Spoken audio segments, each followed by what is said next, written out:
Okay, so now we'll start from the second class on this hydroelectric equipment, and we'll look at some of the concepts from where we left off in the last class.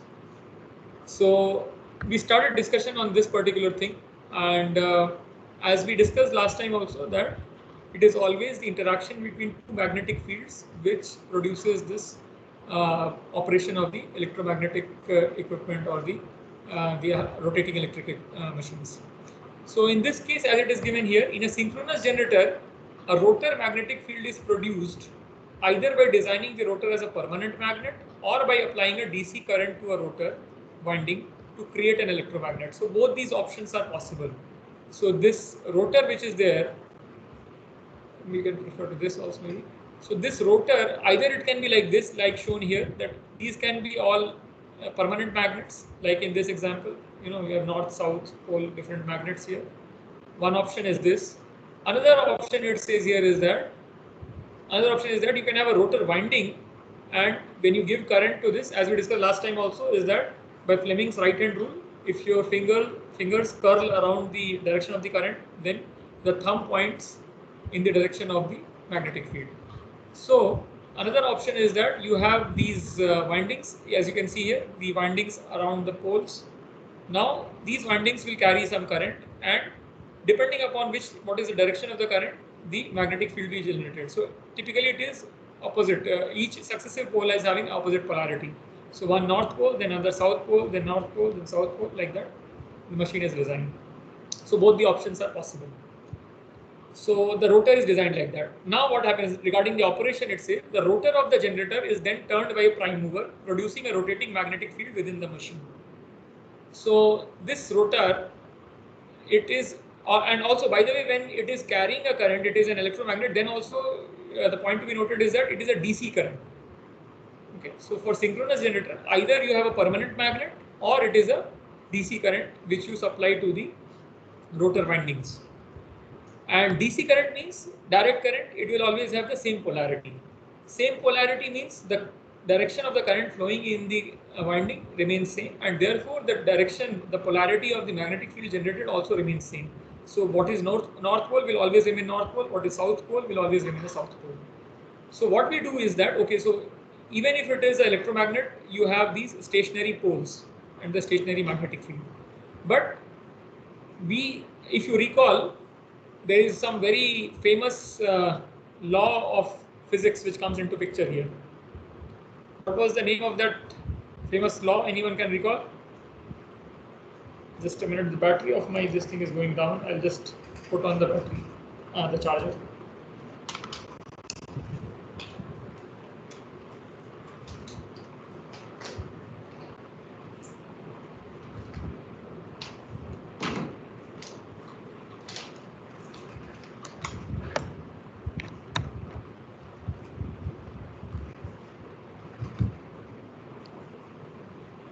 Yeah, so can you recall the name of that famous law of physics which governs the generation of current in an electromagnet?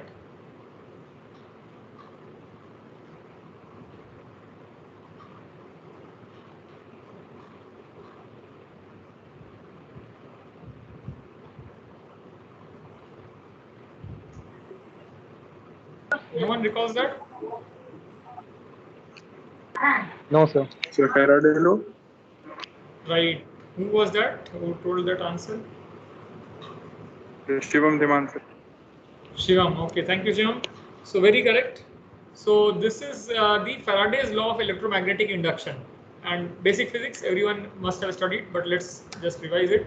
Is that if you recall what Faraday's law of electromagnetic induction says, is that whenever there is a relative motion between a magnetic field and a coil, then there is a voltage which is generated across the coil, and if it is a complete path, then a current will be generated. Okay. So there has to be a relative motion. Relative motion can be in three ways possible. One is that you have a stationary coil and a rotating magnetic field. Another option is that you have a stationary magnetic field and a rotating coil.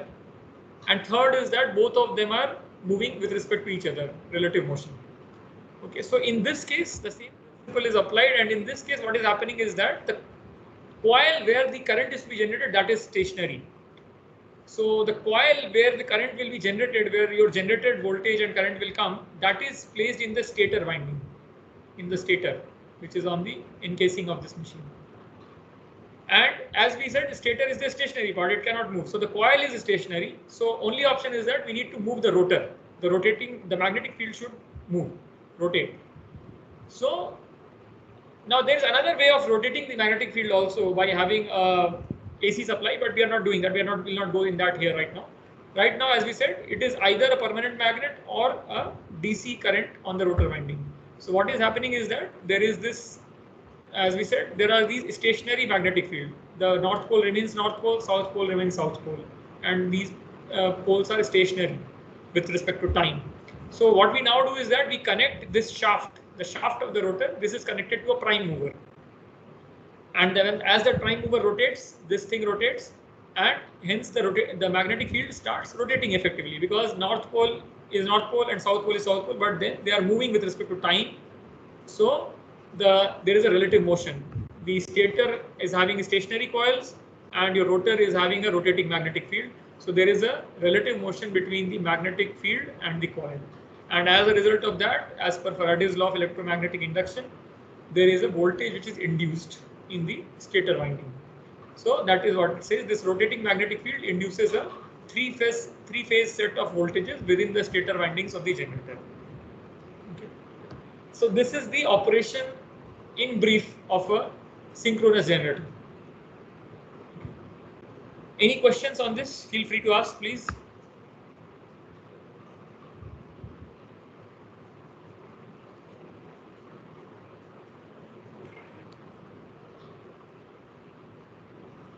Sir, what is this three-phase set of voltages?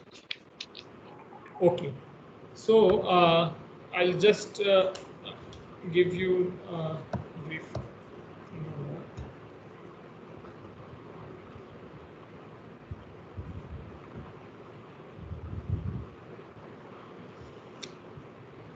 Okay, this.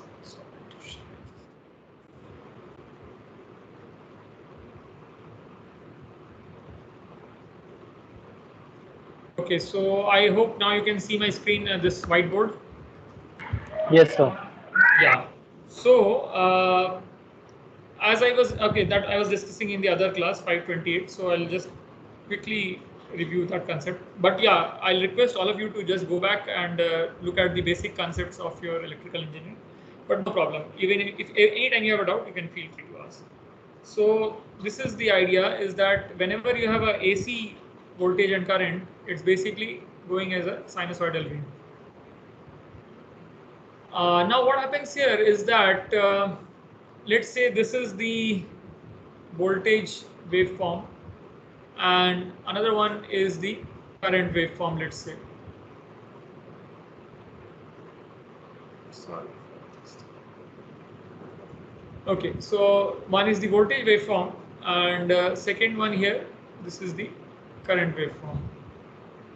And let's say there is this type of, there is some phase difference between them, the time gap. So all these sinusoidal voltages and currents, for easy analysis, they are represented as phasors or vectors. I mean, it is same as the vector concept, but in electrical language, electrical parlance, we call them as voltage phasor and voltage phasor and current phasor. So let's say this is the voltage phasor now, or vector, and this is the current phasor. So these are known as the name phasors. So this time gap here, as I showed, this time gap which is there between the zero crossing of the voltage wave and the current wave, this shows up as this can be equivalently converted into a phase angle difference, because one full cycle of waveform, it corresponds to 360 degrees or 2 pi radian. So accordingly, this time gap can be represented as some phase difference phi. So this is how we represent the phasors, the AC voltages and currents. Now, this is just one single voltage phasor and one single current phasor. So this type of system where there is only one voltage phasor and one current phasor, this is known as a single phase system. So this is a single phase system. So pardon me for my writing, because my writing is not that bad actually, but the thing is that this stylus is a new thing to experiment with, so that's why it's showing badly. Okay, so this is there. Now, so this is one type of system, a single phase AC system, where there is only one voltage phasor, one current phasor. Alternatively, there is a possibility. Now, for this voltage single phase system, what you need is that you need two wires for carrying these. So one will be the live wire, another will be the neutral. Okay, so this will be the single phase system, which will be which can carry the single phase supply. Another interesting option is that if we can have three wires, we can have a three-phase supply. So so typically RGB or something like that we can represent like that. So the or RBY is we can represent that. So let's call this as Y. So RB and Y. So now here what happens is that there are three voltage phasors and three current phasors. Let me just attempt to draw it here. So just I'll draw the voltage phasors, not the current phasors. So there is one voltage phasor going like that. Another one is having a 120-degree phase difference. So somewhere here it has its zero crossing, something like that. And another one is leading by 140-degree or having 240-degree with respect to the first one. So something like that.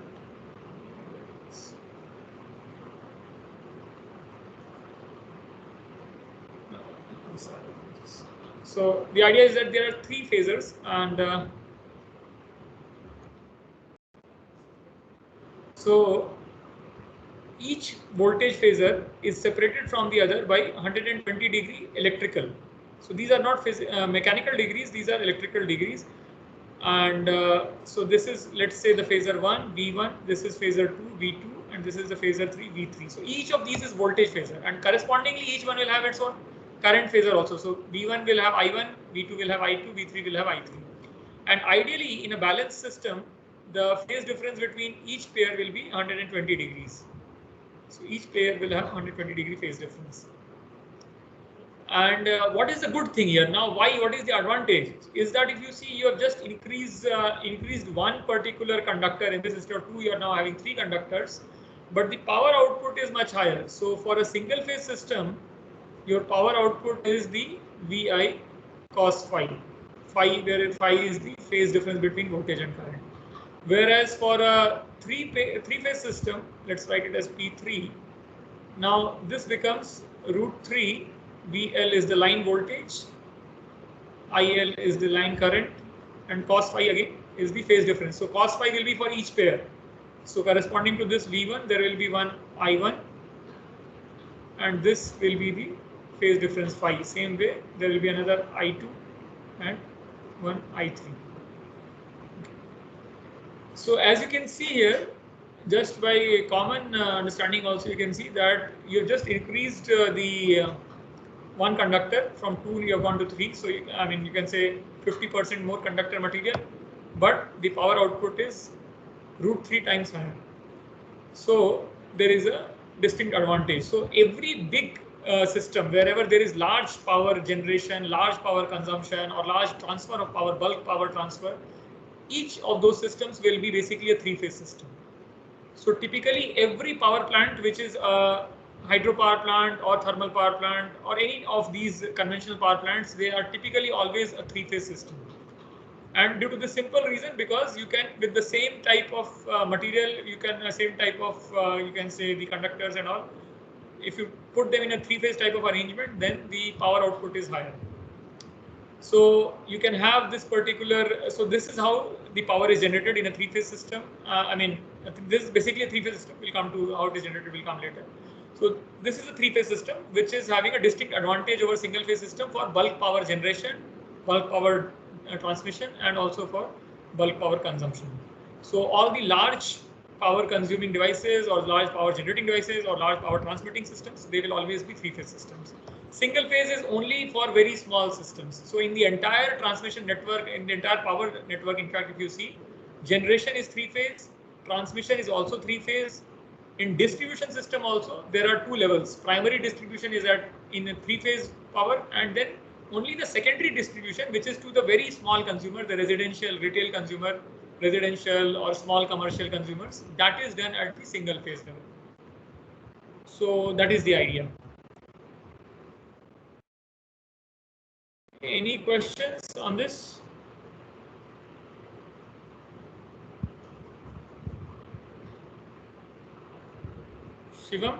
Shivam asked this question, right?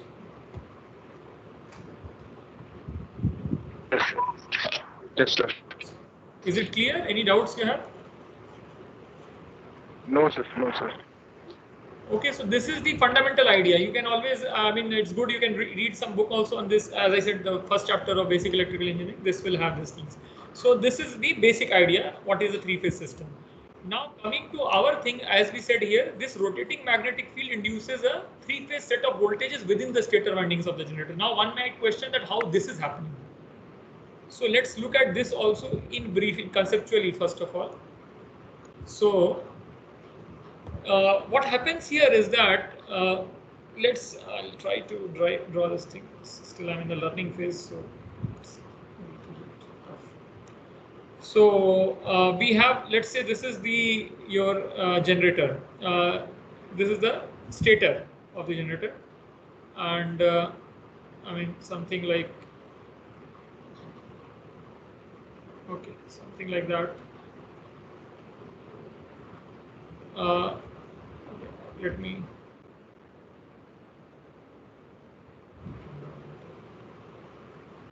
So as you can see, this is a cylindrical hollow inside, and then this is the encasing I'm talking about. So this is the outer encasing.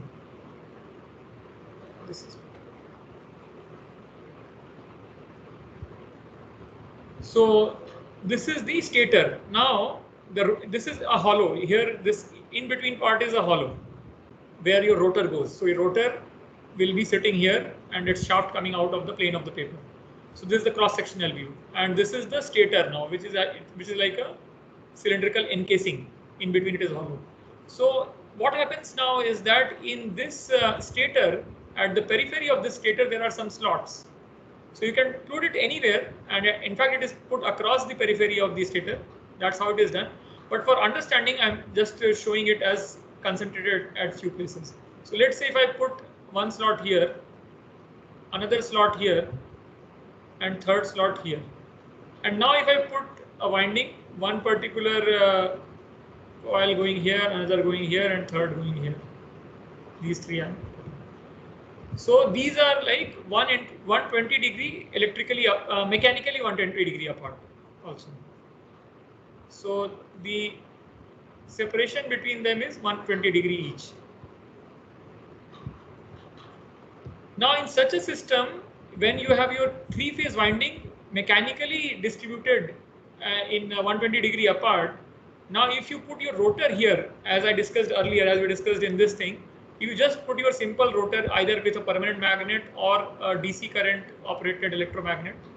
If you put that type of rotor in this hollow thing, and if you rotate that particular rotor, what happens that this rotating magnetic field, when it interacts with a winding which is having a three-phase spatial distribution of 120 degree each in the hollow in the stator winding, then what happens that the current and voltage which is induced here is basically three-phase. So the voltage which is induced in these three windings is also electrically 120 degree apart. So just by putting these windings mechanically 120 degree apart, we are ensuring that when the rotor rotates, the voltage generated is also 120 degree electrically apart. And by the way, this is just a simplified figure I have drawn for your understanding. Practically how it will happen is that this will have the slots across the periphery, but then those coils will be wound in such a fashion that the effective, you can say the effective magnetic field which will be generated, the magnetic orientation of those windings will be 120 degree apart. So that is how it is ensured. If you put this type of arrangement 120 degree apart stator windings, then the voltages which are generated are also having a three-phase 120 degree electrical separation between the three phases. Okay, there is an entire mathematical analysis and derivation for this. I'm not going into that, but if someone is interested, they can have a look at it. This is just a conceptual understanding.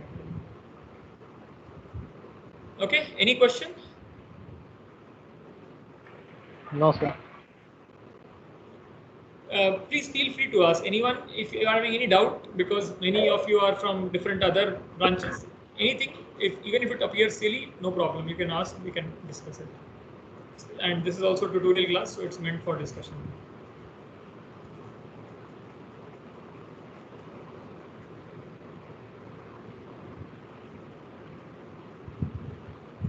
Okay, so let's move ahead. Okay, so this is the basic idea. What the two major components of a generator, the rotor and the stator, and basic, very basic, in very layman terms, you can say the operation of the machine, how it operates. Now let's look at a few more details. Yeah. Yeah. Who is there? Please, you can ask it.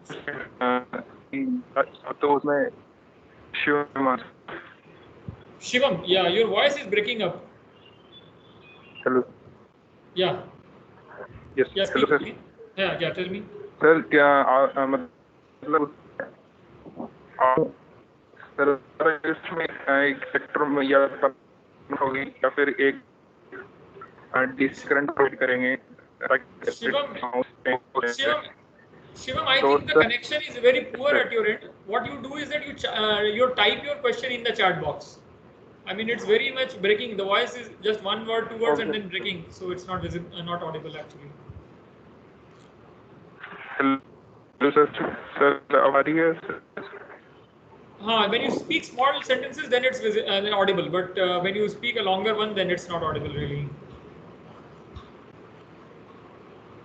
Okay. You can write in the chat box actually. I can take it up from here. Okay, sir.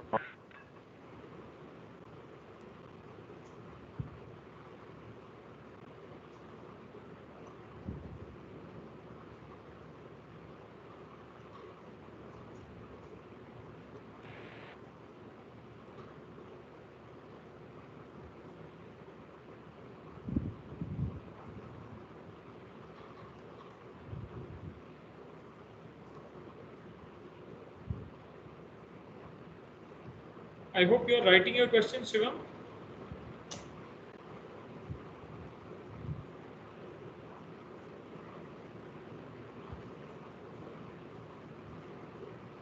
Yeah. So either there is electromagnet, permanent one, or we have to provide DC current to the rotor.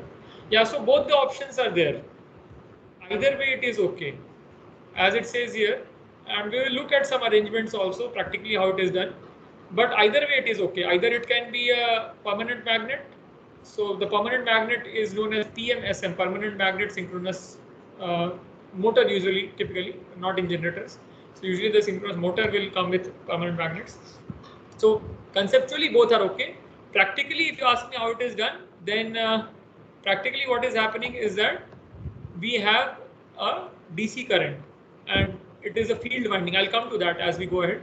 So practically all the synchronous generators which are used in power stations for generating power, they will always usually have the DC current and electromagnet arrangement. Whereas theoretically both are possible. Second part of question is all written by me.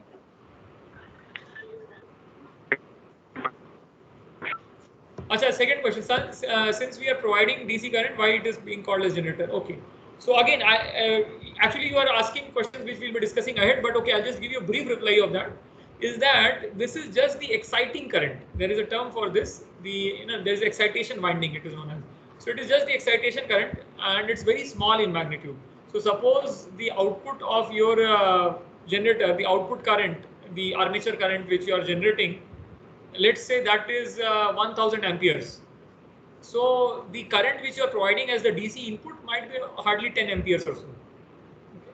So it is not being, the power input is not being taken from the DC winding. DC winding is just giving the actuation, the excitation signal, the actuation signal. The power is coming from the prime mover which you are attaching. Okay, the prime mover which is moving the generator shaft, rotor shaft, that is what is giving the power input. By the way, what is the prime mover? I hope this everyone knows because this is a mechanical concept also. So what's the prime mover? Can someone say? Sir, anything that moves a turbine, like moves a shaft. Right. A turbine. And what are the anything which converts the available energy into desired output. Right. So what are the common types of prime movers used in the power generating stations? Turbine, mostly. Okay. And also turbine also it is of two types. For So power gas generation. turbine and so is that gas turbine or? Yeah, in fact, three types now. Yeah, you correctly reminded me. So one is the gas turbine used in a gas power plant. Then is a steam turbine used in the coal-based power plant, and then there is a hydro turbine which is used in a hydro power plant. Right. So turbine is a very popular equipment used across big power stations. Anything else you can think of as a prime mover apart from turbine? So all these heavy machineries are also part of prime movers. Yeah, in context of power generation. Okay. IC engine. Can you think of that as a prime mover? Yes, sir. Yes, sir. Right. Okay, so anything which is giving a mechanical power output and in context of generator when we talk about or power generation we talk about, then anything which is giving the mechanical power input to the generator, that is the prime mover. So it is typically a turbine, can be IC engine or something else also, which is giving. The motor will also be called as prime mover. Motor can be considered, but then the motor will draw its power from some other place. So right, so I mean typically motor will take electrical input only, so that won't be making any practical sense that you are taking electrical power, giving it to the motor for driving the motor, and then again motor power you are feeding to the generator and again producing electrical power. So ultimately for your system the input is also electrical, output is also electrical, so it doesn't make any sense. Theoretically it can be, but practically it doesn't make any sense. So practically yeah. Sir, you used an acronym for permanent magnet something. What was that? Yeah. It is known as a PMSM, permanent magnet synchronous motor. That is usually a very small sized motor. It's not used for very big applications because typically the permanent magnets have a problem that they get demagnetized over a period of time. So permanent magnet is not successful at a large scale. Only for small motors, maybe for your electronic equipment or some other particular typical applications where you need a small size motor. There, permanent magnet synchronous motors are being used these days, and that is the acronym PMSM, permanent magnet synchronous motor it is known as. But for large applications, invariably, whether it is a synchronous motor or synchronous generator, invariably for large applications, it has to be a DC winding and an electromagnet type of arrangement. Okay, and Shivam, I hope it is clear to you that this DC winding is only giving the actuating signal or the exciting signal. It is not giving the power input to the generator. Power input is coming from the yes, sir. Yeah. Yes, sir. Okay, so let's go ahead and yeah. So this terminology again, this is simple terminology. So as we discussed, so typically it will be always two windings. One winding on the rotor, which is the DC current carrying winding, and one winding on the stator, which carries the three-phase output power. So there are two names for these windings. One is known as the field winding, another is known as the armature winding. Now, field winding basically means anything which carries the main magnetic field. As it says here, in general, the term field winding applies to the windings that produce the main magnetic field in a machine. Okay, and this field winding can be placed either on rotor or stator. In different machines, it has got different arrangements. But in a synchronous machine, in a synchronous generator specifically, the field winding is always on the rotor. And field winding, others can please mute yourself. There is some noise coming up.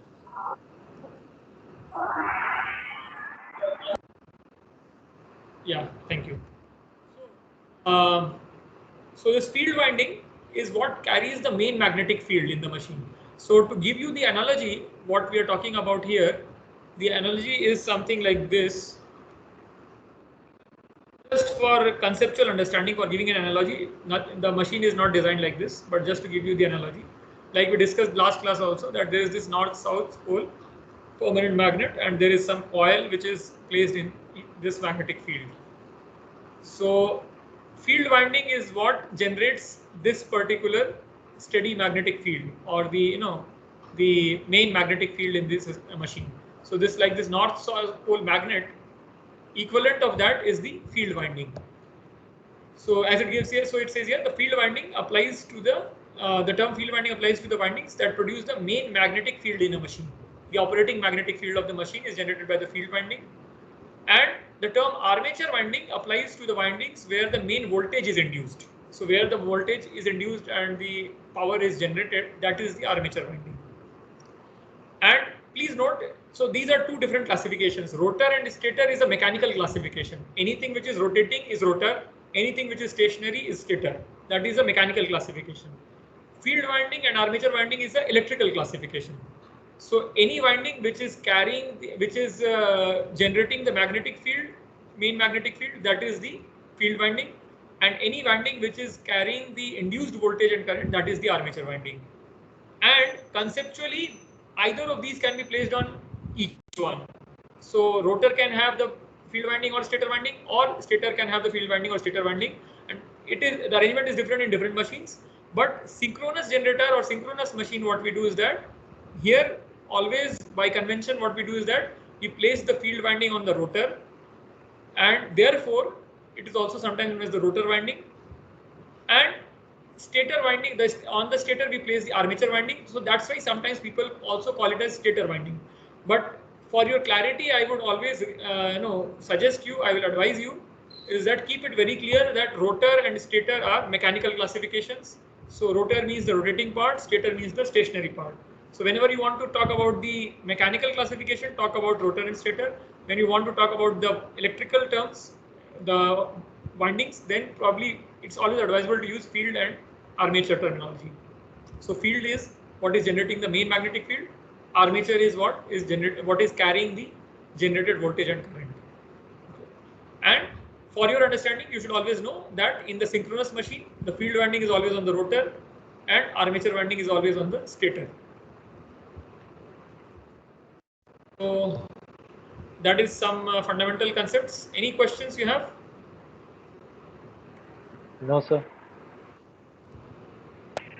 No, sir. Okay, so we will stop here for today. And tomorrow morning again, we have the class at 10 a.m. Sir. Yeah. Sir, can you please share this Word file? Yeah, sure. I'll share that with you for sure. As we go ahead, as we complete one chapter, I'll share the notes with you. Then I take up another chapter to share the notes with you. And meanwhile, Okay. and meanwhile, everyone, please refer to those basic concepts. It will help you in this course. Just the basic ideas of electrical engineering. Any other questions you want to join?